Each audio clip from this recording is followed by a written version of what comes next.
संजय राऊत एक नंबरचा लुच्चा माणूस आहे, फसवणूक करणारा.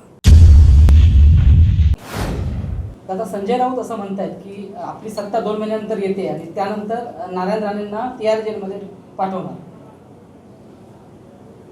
खरं म्हणजे मी संजय राऊत याच्या बोलण्याला महत्त्व देत नाही आणि मी त्याला पत्रकार मानतही नाही.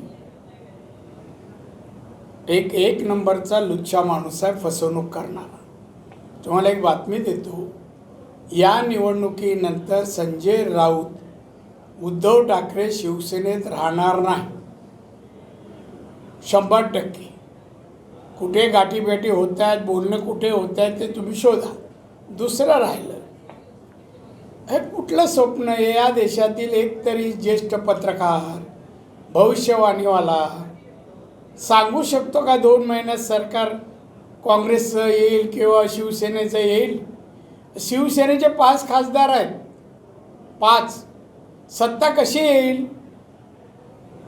आणि म्हणा मी तिहारमध्ये जायला गुन्हा करावा लागतो. मी दखल घेतो तेवढं न करण्याचं. आत्तापर्यंत खोटं नाटक करून केसेस टाकल्या ना.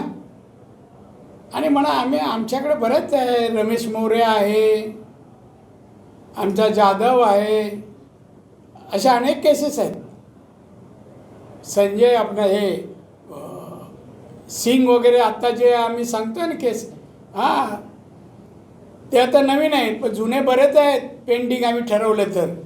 आणि संजय राऊत भ्रष्टाचारवर केस चालू आहे, जामीनवर आहे. तू आधी कुठल्या जेलमध्ये जायचं ठरव. आणि संजय राऊतला तुम्ही महत्त्व पत्रकारांनी देऊ नये.